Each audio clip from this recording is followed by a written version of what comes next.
Halo Sobat Pintu Berkat yang terkasih. Senang bertemu kembali dalam kanal Pintu Berkat ini. Tempat di mana kita bersama-sama menggali kebenaran firman Tuhan dan menemukan pesan kasih yang mendalam untuk kehidupan kita sehari-hari. Hari ini kita akan mengupas sebuah pengajaran Yesus yang sangat menantang namun penuh rahmat, yakni yang tercatat dalam Matius 5 ayat 44. Di sini, Yesus mengajak kita untuk mengasihi musuh dan mendoakan mereka yang menganiaya. Mungkin terdengar mustahil atau bahkan kontradiktif dengan naluri kita. Namun, di balik perintah itu tersembunyi kebenaran yang membawa transformasi hati. Mari kita selami pesan ini dengan santai, mendalam, dan penuh harapan.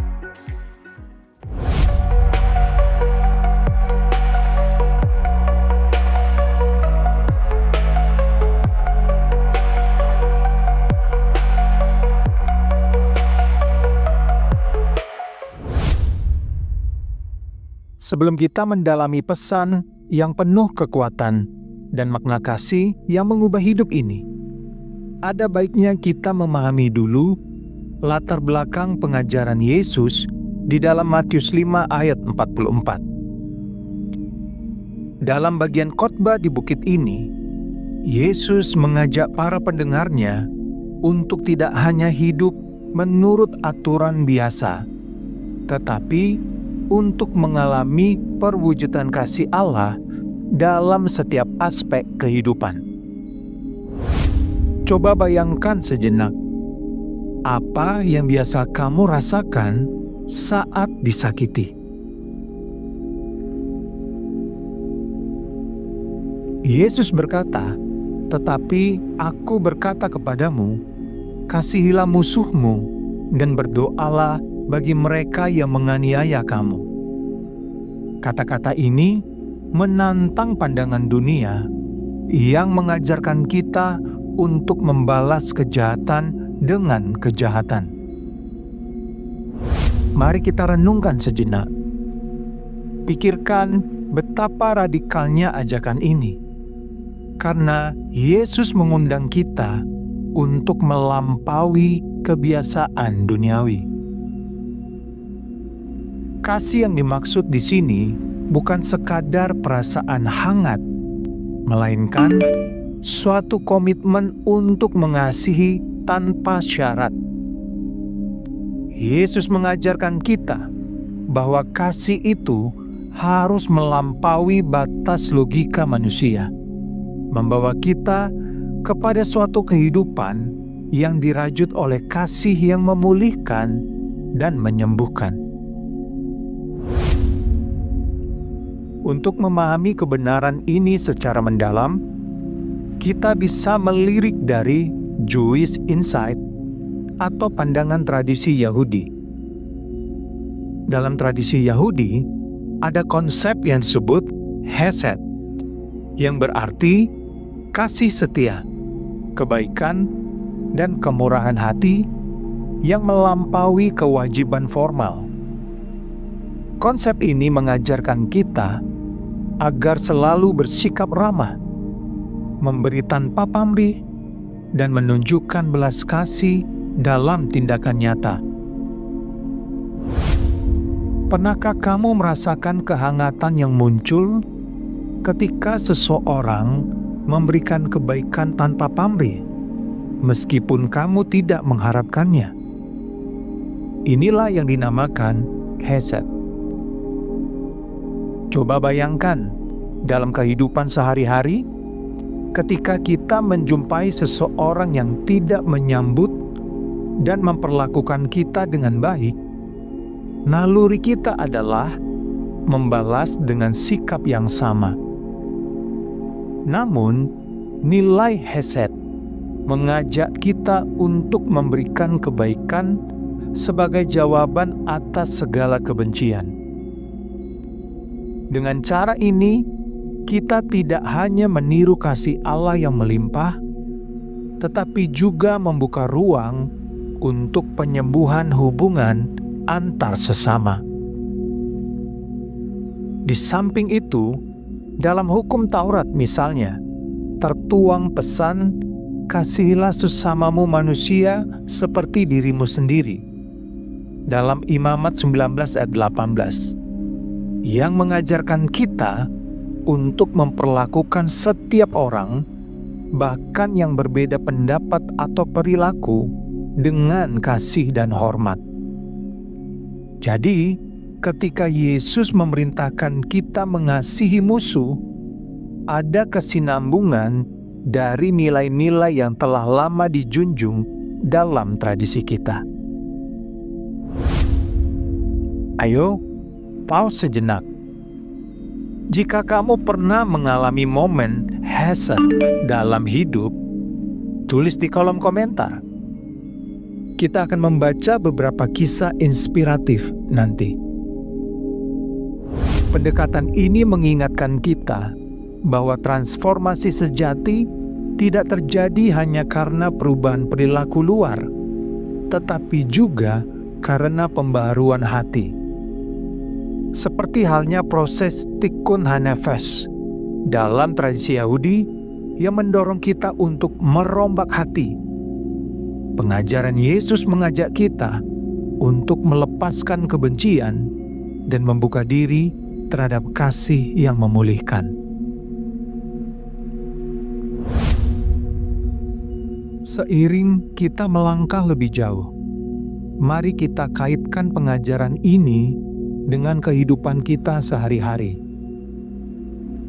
Mungkin banyak di antara kita pernah merasakan sakitnya dihianati, disakiti, diabaikan, atau direndahkan, dan berbagai perilaku negatif lainnya.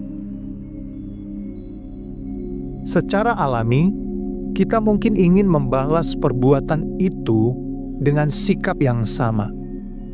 Namun, Tuhan Yesus menantang kita untuk melihat jauh melampaui luka dan emosi yang muncul di saat-saat sulit. Bayangkan jika setiap kali kita disakiti, alih-alih membalas, kita memilih untuk berdoa dan mengirimkan doa kasih kepada orang yang menyakiti kita. Tentu saja, hal ini bukan berarti kita menyetujui perbuatan salah itu atau mengabaikan keadilan. Namun, tindakan ini membuka ruang untuk penyembuhan hati, meredakan kemarahan, dan mengubah hubungan yang semula terbelenggu oleh kebencian menjadi sesuatu yang penuh rahmat. Saya ingin kamu memikirkan ini. Ketika seseorang menyakiti hatimu, apakah kamu masih punya ruang untuk mendoakan dia? Tulis jawaban kamu di kolom komentar, atau sekadar renungkan hal ini selama beberapa detik.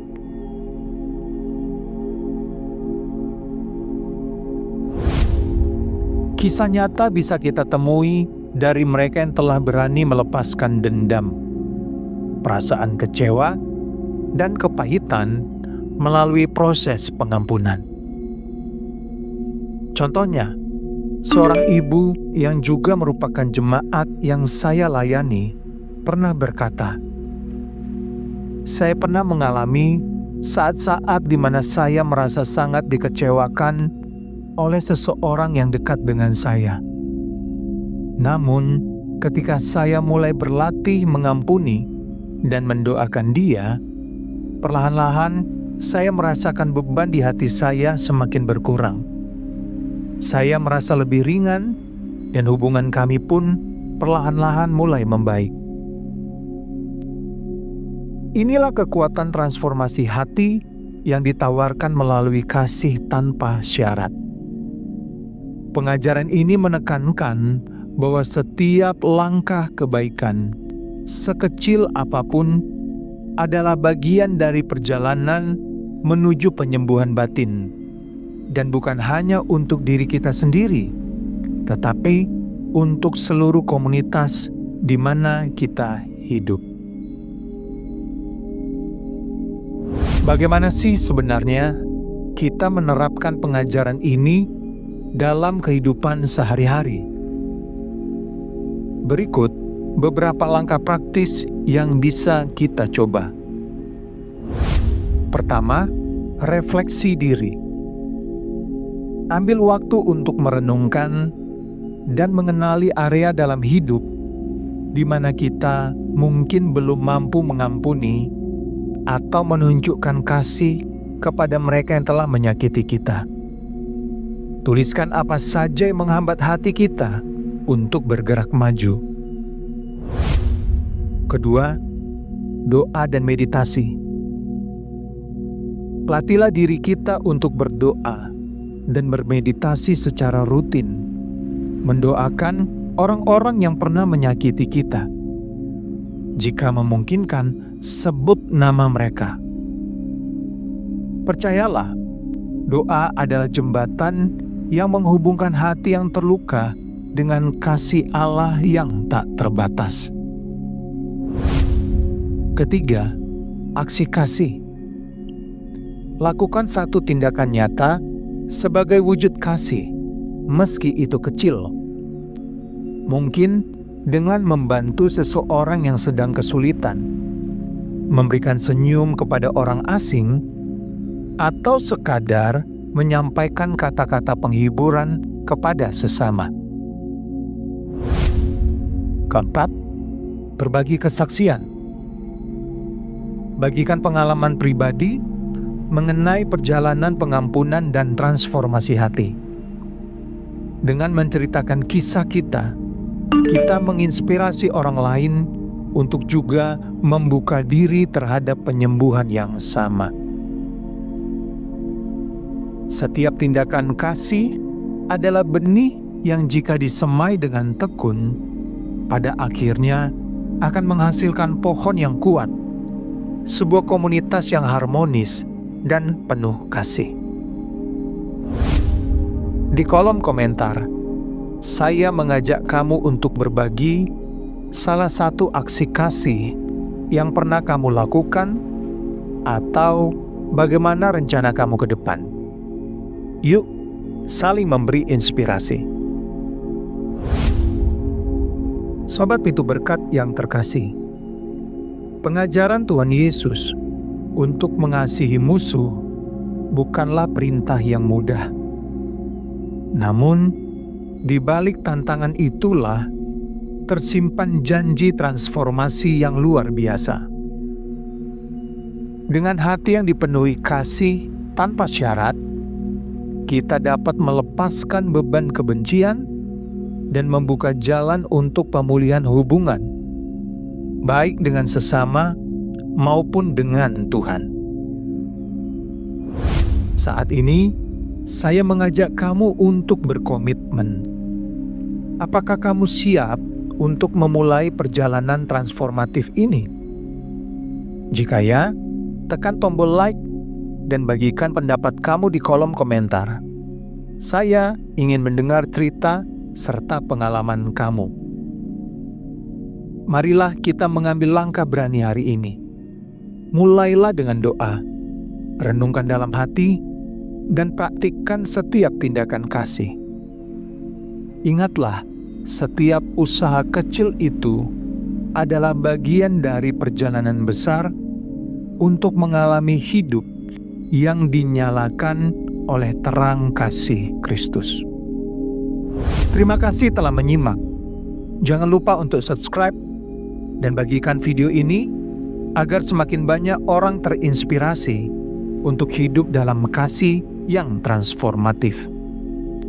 Jangan ragu untuk berbagi kisah dan pengalaman Anda di kolom komentar. Bersama kita bisa belajar, tumbuh, dan saling menguatkan dalam iman. Semoga setiap dari kita diberkati dengan hati yang mampu mengampuni dan hidup dengan penuh rahmat. Sampai jumpa di video selanjutnya. Tetaplah menjadi berkat di tengah dunia. Tuhan Yesus memberkati.